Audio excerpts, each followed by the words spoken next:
নমস্কার বন্ধুরা, স্বাগত আমাদের চ্যানেলে। আজকে আমি আপনাদের পশ্চিম মেদিনীপুরের হবিবপুরে অবস্থিত সিদ্ধেশ্বরী কালী মায়ের মন্দিরের ইতিহাস, সেই বিষয়ে তথ্যাবলী প্রদান করব। মা স্বপ্ন দিয়েছিলেন দীর্ঘাঙ্গী পরিবারের রঘুনন্দন মহারাজকে। তিনি ছিলেন হবিবপুরের জমিদার। তিনি মায়ের স্বপ্ন মতো জমিদার বাড়ির কাছেই কালীপুকুর থেকে মায়ের মূর্তি এবং ঘট উদ্ধার করেন। তিনি নিজে বৈষ্ণব হলেও মায়ের পুজোতে তার কোনো কুণ্ঠা ছিল না। এসব প্রায় 500 বছর আগেরকার কথা। সেই সময় মা পূজিত হতেন এক পণ্যকুঠিরে। মায়ের মন্দিরটি ছিল একেবারে গভীর জঙ্গলে। জঙ্গলে ছিল ভয়ঙ্কর সব ডাকাত আর বন্যজন্তুর বাস।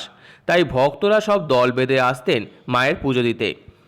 এখানে পঞ্চমুণ্ডির আসনে থাকায় বহু তান্ত্রিক সিদ্ধিলাভ করেন সাধনায়। তাই এখানকার প্রসিদ্ধি আছে কালিকাপীঠ হিসাবে। এখনও সিদ্ধেশ্বরী কালী মায়ের কাছে পুজো হয় তন্ত্রমতে। মায়ের সামনে দুটি ঘটে নিত্য পুজো হয়। একটি মা সিদ্ধেশ্বরী কালী মায়ের, অন্যটি শীতলা মায়ের। জানা যায় মা সিদ্ধেশ্বরী কালী ভীষণই জাগ্রত। ভক্তের মনোবাঞ্ছা শুধু পূরণ করেন না, ভক্তকে বিপদের আশঙ্কা বা বিপদ থেকে রক্ষা করেন। এমন বহু কিংবদন্তি ছড়িয়ে আছে। স্থানীয় মানুষজনদের কাছে শোনা যায় ভিন্ন ধর্মের মানুষও মায়ের কৃপা পেয়েছেন। তাদের পরিবারের লোককে কঠিন রোগ থেকে মুক্ত করেছেন মা। যারা ভক্তি ভরে মাকে স্মরণ করেন এবং ডাকেন, তাদের কেউই সিদ্ধেশ্বরী মায়ের কৃপা দৃষ্টি থেকে বঞ্চিত হন না। প্রচুর ভক্তের সমাগম হয় সিদ্ধেশ্বরী কালী মায়ের মন্দিরে। মায়ের মন্দির খোলে সকাল 7:30টায়। 12:30টায় ভোগ নিবেদন করা হয় মাকে। তখন বন্ধ হয়ে যায় মন্দিরের দরজা।